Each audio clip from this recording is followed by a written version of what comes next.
आज की क्लास में हम unit 2 theory of consumer behaviour का part 3 consumer equilibrium under cardinal utility analysis one commodity case को पढ़ेंगे। अगर आपने पार्ट 1 एंड पार्ट 2 नहीं देखा है तो उसका लिंक हमने डिस्क्रिप्शन बॉक्स में दिया हुआ है, आप वहाँ से जाकर इस यूनिट का पार्ट 1 एंड पार्ट 2 वीडियो देख सकते हैं। तो अब स्टार्ट करते हैं हमारा आज का टॉपिक। पिछले वीडियो में हमने कार्डिनल यूटिलिटी एनालिसिस पर डिटेल में बात की थी।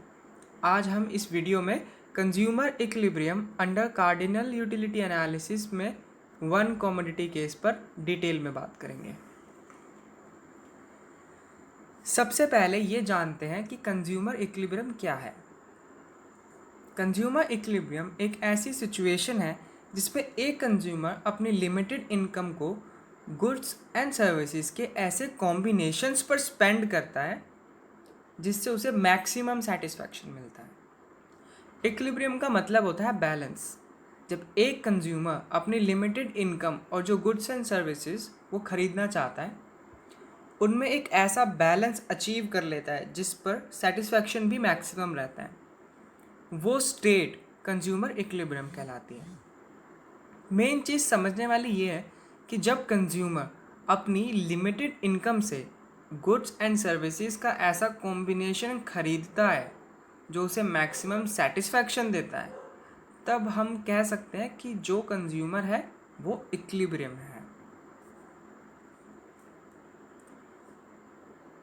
तो कार्डिनल यूटिलिटी एनालिसिस के थ्रू हम कंज्यूमर इक्विलिब्रियम कैसे फाइंड आउट कर सकते हैं। How much of a commodity a consumer buys so that he maximizes his satisfaction and attains the point of equilibrium। जब एक कंज्यूमर सिर्फ एक कमोडिटी को कंज्यूम करता है और जब एक कंज्यूमर दो या दो से ज़्यादा कमोडिटीज़ को कंज्यूम करता है तो पॉइंट ऑफ इक्विलिब्रियम कौन सा होना चाहिए कि उस कंज्यूमर का सेटिस्फैक्शन मैक्सिमम हो। मतलब एक कंज्यूमर किसी कमोडिटी की कितनी यूनिट्स कंज्यूम करे कि उसको मैक्सिमम सेटिस्फैक्शन मिले। आज की क्लास में हम वन कमोडिटी केस में इक्विलिब्रियम कंडीशंस समझेंगे और टू और मोर देन टू कमोडिटीज़ के केस में इक्विलिब्रियम कंडीशंस हम हमारी नेक्स्ट क्लास में देखेंगे। कंज्यूमर इक्विलिब्रियम की कंडीशंस को समझने से पहले हम आपको मार्जिनल यूटिलिटी ऑफ मनी समझाना ज़रूरी है। Marginal utility of money refers to worth of a rupee to a consumer. It is denoted by MUM। अब जैसे जब हम बहुत ज़्यादा अननेसेसरी खर्चा कर देते हैं तो हमारे पापा हमें डांटते हैं और कहते हैं कि तुम्हें 1 रुपये की कीमत भी पता है। मीन्स वो 1 रुपये से कुछ एक्सपेक्ट करते हैं, वो जानते हैं कि 1 रुपये की वैल्यू इतनी है कि उससे कोई चीज़ आ सकती है। तो वही एक तरीके से मार्जिनल यूटिलिटी ऑफ मनी होती है। अब इसको मैं एग्जांपल से समझाता हूँ। जैसे मान लो आपको टॉफ़ी खानी है और 1 रुपये में एक टॉफ़ी आती है और एक टॉफ़ी खाकर आपको 4 यूटिल्स का सेटिस्फैक्शन मिलता है। इसका मतलब 1 रुपये की कीमत 4 यूटिल्स है, क्योंकि 1 रुपये को खर्च करके आपको 4 यूटिल का सेटिस्फैक्शन मिल रहा है। तो यही होता है मार्जिनल यूटिलिटी ऑफ मनी कि 1 रुपये को खर्च करके आपको कितना सेटिस्फैक्शन मिल रहा है। आगे बढ़ने से पहले हम एक चीज़ और समझ लेते हैं कि हम इस एनालिसिस को पढ़ते वक्त ये अज्यूम करते हैं कि marginal utility of money her unit के कंजम्पशन पर कांस्टेंट रहती है। मतलब पहले रुपये को खर्च करके जो सेटिस्फैक्शन मिलेगी और दूसरे रुपये को खर्च करके जो सेटिस्फैक्शन मिलेगी वो हमेशा सेम रहेगी, उसमें कोई चेंज नहीं आएगा। अब consumer equilibrium one commodity case को समझते हैं। यहाँ पर हम अज्यूम कर रहे हैं कि कंज्यूमर को सिर्फ एक कमोडिटी ही कंज्यूम करने की नीड है। लेट्स से एक कंज्यूमर टॉफ़ी ख़रीदना चाहता है।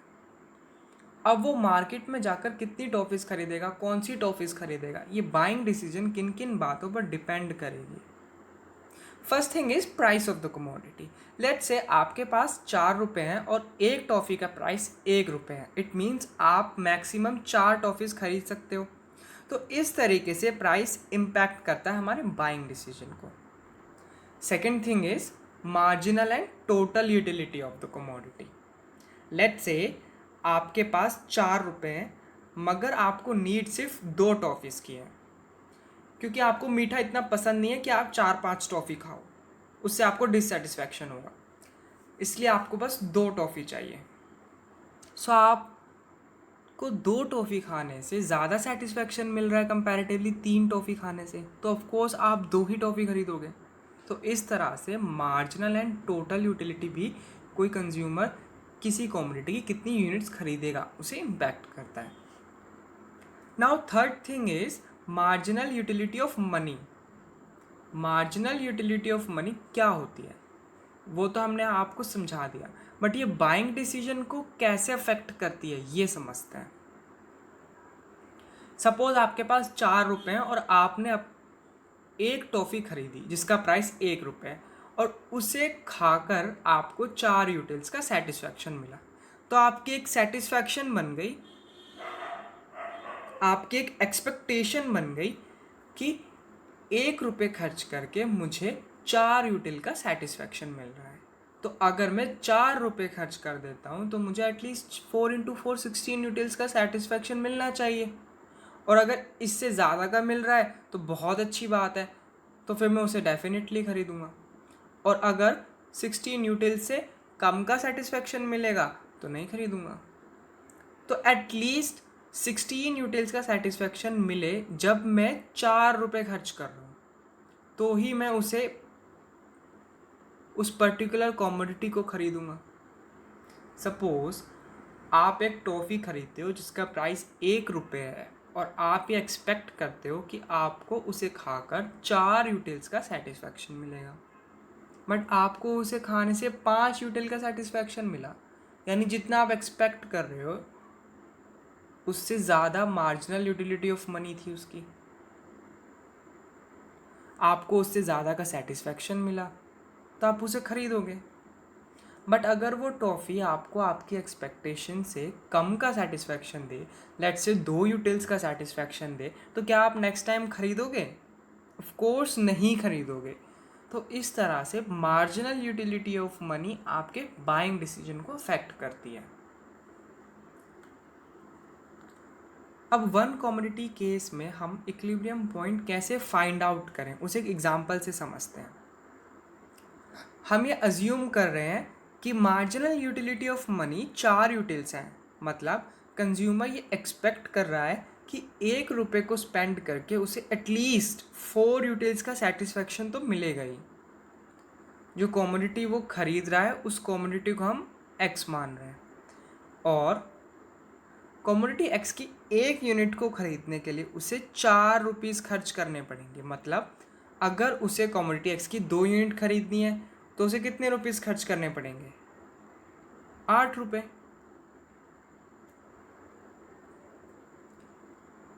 ये मार्जिनल यूटिलिटी शेड्यूल है कमोडिटी एक्स का.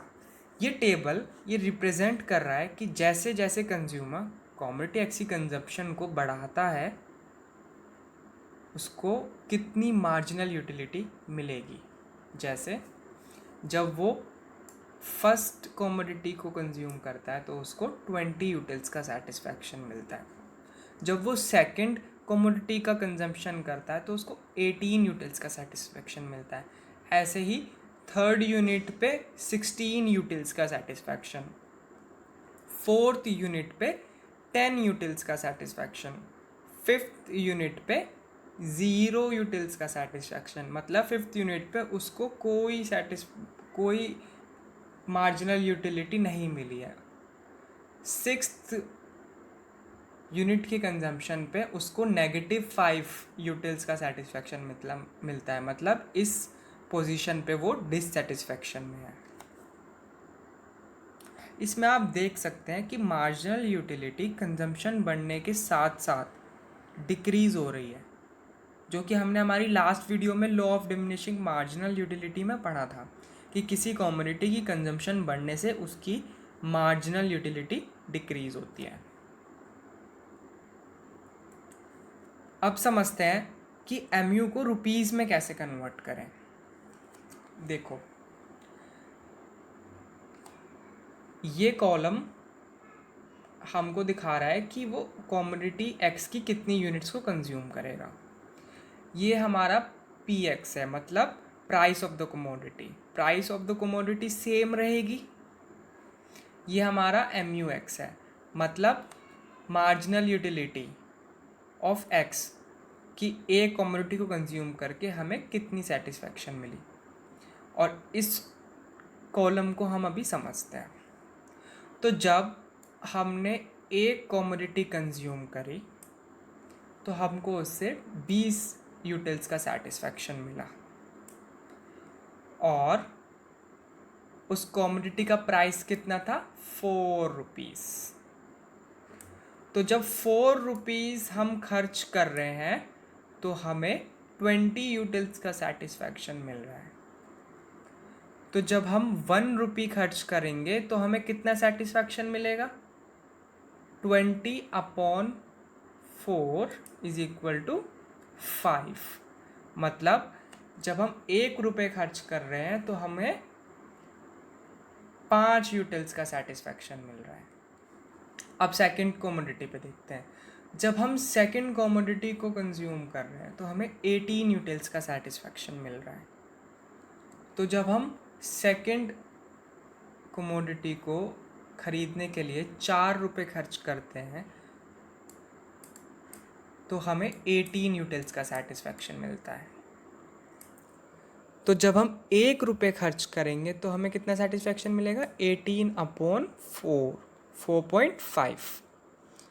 ऐसे ही थर्ड कमोडिटी के लिए जब हम 4 रुपीज़ खर्च करेंगे तो हमें 16 यूटिल्स का सेटिस्फैक्शन मिलेगा, और जब हम 1 रुपी खर्च करेंगे तो हमें 4 यूटिल्स का सेटिस्फैक्शन मिलेगा। ऐसे ही फोर्थ कमोडिटी के लिए जब हम फोर्थ कमोडिटी ख़रीदने के लिए 4 रुपये खर्च करते हैं तो हमको उससे 10 यूटिल्स का सेटिस्फैक्शन मिलता है। तो जब हम 1 रुपये खर्च करेंगे तो कितना मिलेगा, 10/4, 2.5 यूटिल्स। ऐसे ही जब हम फिफ्थ यूनिट का कंजम्पशन कर रहे हैं और उससे हमको ज़ीरो मार्जिनल यूटिलिटी मिल रही है, तो जब हम 4 रुपये खर्च करते हैं तो ज़ीरो मार्जिनल यूटिलिटी मिलती है। तो इसमें जब हम 1 रुपी खर्च करेंगे तब भी हमको ज़ीरो ही मिलेगी, क्योंकि 0/4 भी ज़ीरो ही होता है। और जब हम सिक्स्थ कमोडिटी को कंज्यूम कर रहे हैं तो हमारा प्राइस 4 है, हमें मार्जिनल यूटिलिटी -5 मिल रही है। तो जब 1 रुपी को खर्च करेंगे तो कितनी मिलेगी, -5 divided by 4 is equal to -1.25।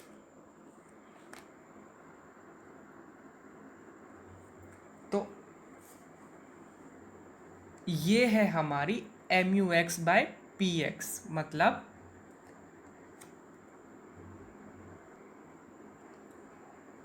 Marginal utility in terms of rupees. अब हम अपने मेन टॉपिक पे आते हैं कि कंज्यूमर इक्विलिब्रियम कौन से पॉइंट पे होगा। देखो, जब हम फर्स्ट कमोडिटी को कंज्यूम कर रहे हैं, ये वाली हमारा जो कॉलम है ये हमारे यूनिट्स है कमोडिटी एक्स की। सेकंड कॉलम है हमारा मार्जिनल यूटिलिटी ऑफ मनी का, जो हमारी कांस्टेंट रहेगी, जो हमने अपने एग्जांपल में अज्यूम किया था कि 4 है। उसके बाद हमारी marginal utility in terms of rupees, जो अभी अभी हमने प्रीवियस स्लाइड में कैलकुलेट करी है। तो अब हम देखते हैं कि हम कैसे कंज्यूमर इक्विलिब्रियम पॉइंट को डिसाइड करेंगे।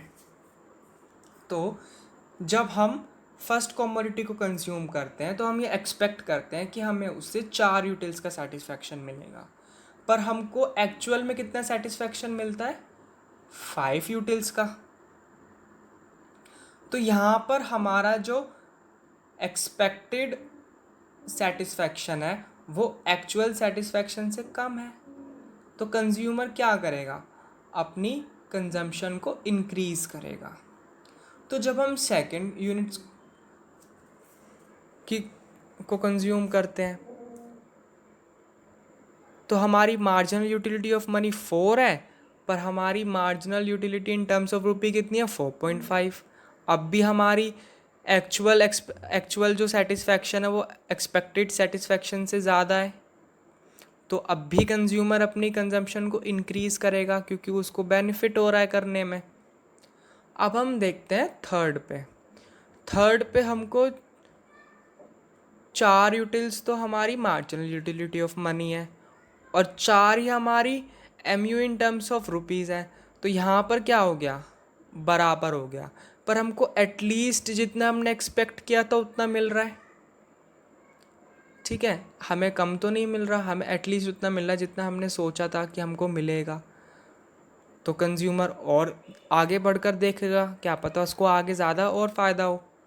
तो जब वो 4th यूनिट की कंजम्पशन करता है तो उसकी MUM तो 4 यूनिट है, पर उसकी MU कितनी हो जाती है 2.5। यहाँ पर क्या होता है, उसकी एक्चुअल जो सेटिस्फैक्शन है वो एक्सपेक्टेड सेटिस्फैक्शन से भी कम है।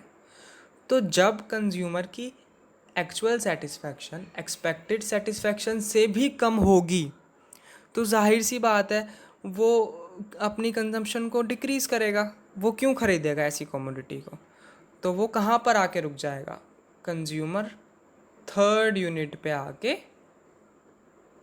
रुक जाएगा। तो इक्विलिब्रियम पॉइंट कौन सा हुआ उसका, 3rd यूनिट पे, मतलब कंज्यूमर जब 3 यूनिट्स खरीदेगा कमोडिटी एक्स की तो वो इक्विलिब्रियम में होगा, जहाँ पर हमारा MUX by PX which is marginal utility in terms of rupee is equal to PX, price of the commodity। जब ये दोनों आपस में इक्वल होंगे तो हमारा कंज्यूमर इक्विलिब्रियम में होगा।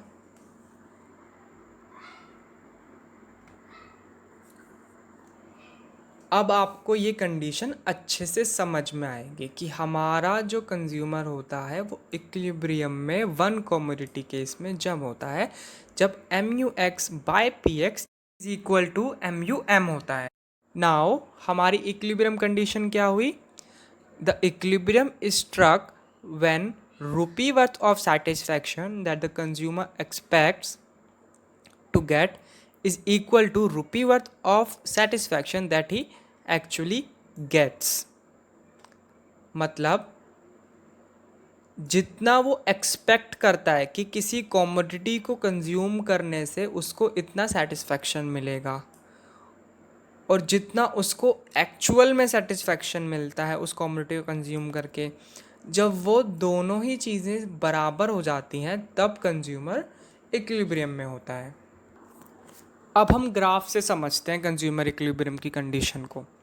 सबसे पहले हम देखेंगे कि एक्स एक्सिस पे हमने कंजम्पशन ऑफ कमोडिटी एक्स की डाली है यूनिट्स में और वाई एक्सिस पे हमारा marginal utility and price of commodity x है। ठीक है, उसके बाद हमारा ये डाउनवर्ड स्लोपिंग जो कर्व है ये हमारा MUX है। MUX मतलब marginal utility of x in terms of rupees. उसके बाद आप देखोगे कि ये हमारा डाउनवर्ड स्लोपिंग है। ये डाउनवर्ड स्लोपिंग क्यों है, क्योंकि हमने law of diminishing marginal utility में पढ़ा था कि जैसे जैसे हम किसी कमोडिटी की कंजम्पशन को इंक्रीज़ करते हैं तो हमें उससे मिलने वाली मार्जिनल यूटिलिटी डिक्रीज़ होती है। फिर हम दूसरा कर्व देखेंगे जो ये स्ट्रेट लाइन है PX क्या है, हमारा प्राइस ऑफ द कमोडिटी जो कांस्टेंट रहेगी। उसके बाद हम देखेंगे कि ये दोनों कर्व आपस में पॉइंट C पर एक दूसरे को कट कर रहे हैं।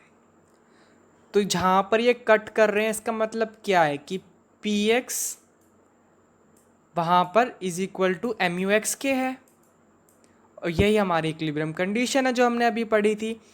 तो हमारा C पॉइंट क्या होगा, पॉइंट ऑफ इक्विलिब्रियम।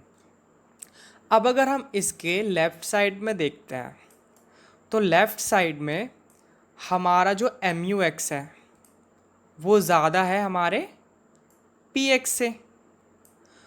इसका मतलब जितनी सेटिस्फैक्शन को वो एक्सपेक्ट कर रहा है उससे ज़्यादा हमारी एक्चुअल सेटिस्फैक्शन है। तो जब एक्चुअल सेटिस्फैक्शन एक्सपेक्टेड सेटिस्फैक्शन से ज़्यादा होती है तो हम कंजम्पशन को बढ़ाते हैं। तो कंज्यूमर क्या करेगा, अपनी कंजम्पशन को बढ़ाएगा। वो कब तक बढ़ाएगा, जब तक उसकी कंजम्पशन से मिलने वाली यूटिलिटी उसकी एक्सपेक्टेड यूटिलिटी के बराबर नहीं हो जाती। अब अगर हम सी पॉइंट के राइट साइड पे देखते हैं तो यहाँ पर एम यू एक्स पे हम कोई भी पॉइंट लेंगे, लेट्स से हम डी पॉइंट लेते हैं, तो इस पॉइंट पे जो हमारी एक्चुअल सेटिस्फैक्शन है वो हमारी एक्सपेक्टेड सेटिस्फैक्शन से कम है। तो जब हमारी एक्सपेक्टेड सेटिस्फैक्शन से हमारी एक्चुअल सेटिस्फैक्शन कम होती है तो कंज्यूमर अपनी कंजम्पशन को डिक्रीज़ करता है। तो वो कब तक अपनी कंजम्पशन को डिक्रीज़ करेगा, जब तक वो उस पॉइंट पर नहीं आ जाता जहाँ पर उसकी एक्चुअल सेटिस्फैक्शन एक्सपेक्टेड सेटिस्फैक्शन के इक्वल नहीं हो जाती। तो सी हमारा पॉइंट ऑफ इक्विलिब्रियम हुआ जहाँ पर consumer 3 units of commodity x को परचेज करेगा और उसको मैक्सिमम सेटिस्फैक्शन मिलेगा।